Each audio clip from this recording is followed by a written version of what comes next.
Seems like it was wanted to get your attention. Okay, you wanted it. You wanted to know. Here you go. Pretty safe to say. And the real deal is terrifying. The whole thing was peaceful in the end of the day, right? Like they didn't harm me or anything like that.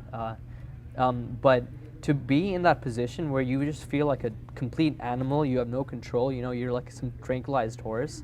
That's like the way that they were treating me. Like that's the, kind of feeling that I got. What do you think about it? Were you physically taken out of your home and onto a ship, or was it part of you, or an essence of you, or mentally you were taken out? What do you think? Frankly, I think that they live in a deeper reality than ours that is different than we can't reduce it to physical or non-physical. It's something else, and that's what I'd like to talk about in my talk, is how do we approach that, the idea that we might be, like, consider dreams, right? Like I've mentioned before, if we follow just quantum physics, the most stringent interpretation of it, we can only say that whatever we measure is the only thing that exists.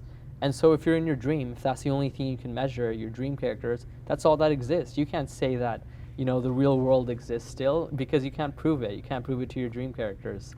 I guess you do need a new scientific model to be able to deal with things that are outside these very rigid guidelines. Exactly.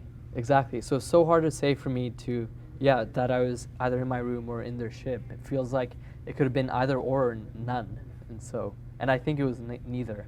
Well, they wanted to make an impression. I guess they did.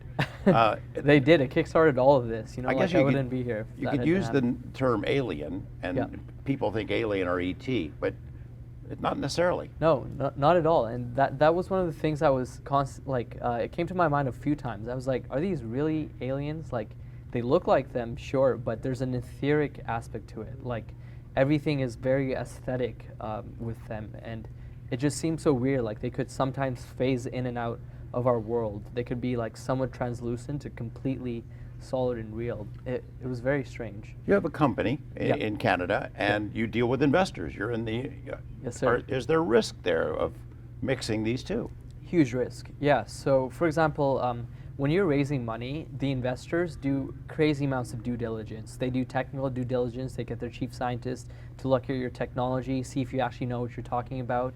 They look at your online presence, are you a controversial character? All of these things come into mind. And so when I'm going to raise my next round, right, like, for example, I'm lucky to have raised money for my company from Bloomberg before I got into the whole UFO space. So I was at least able to get that. But now when I go to raise my next round, which will be in a few months, I'll have to answer to the investors that I'm asking money from. You're raising money to do what? What's your company doing? So my company is working with quantum computers, and we're researching NISQ algorithms. So NISQ stands for Noisy Intermediate Scale Quantum. And so what that means is that we're in the era where we have these metaphorically small quantum computers. They're huge, like physically, but they can't compute a lot of information, and they can't store a lot of information. And all the calculations done on them are somewhat noisy.